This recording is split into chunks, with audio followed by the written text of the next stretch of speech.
10 araw ang ibinigay ni Speaker Faustino D. kay Representative Zaldico para siya ay bumalik na ng bansa. Kahapon binawi na ni D ang travel clearance ni Ko dahil na rin sa mabigat na akusasyon laban sa kanya.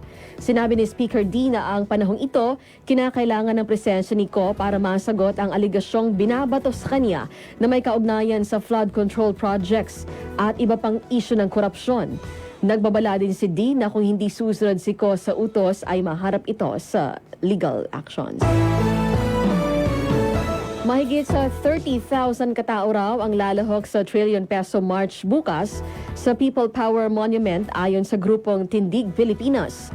Nauna nang nakipag-ugnayan ng grupo sa PNP para matiyak ang magiging mapayapa at makabuluhan ang kilos protesta. Isasabay ito sa ika-53 anibersaryo ng deklarasyon ng martial law ni dating Pangulong Marcos Sr.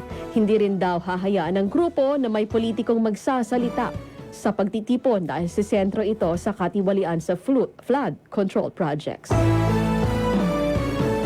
Inatasan na ng DepEd ang lahat ng regional at division offices nito na magsumite ng listahan ng mga ghost projects sa mga school building.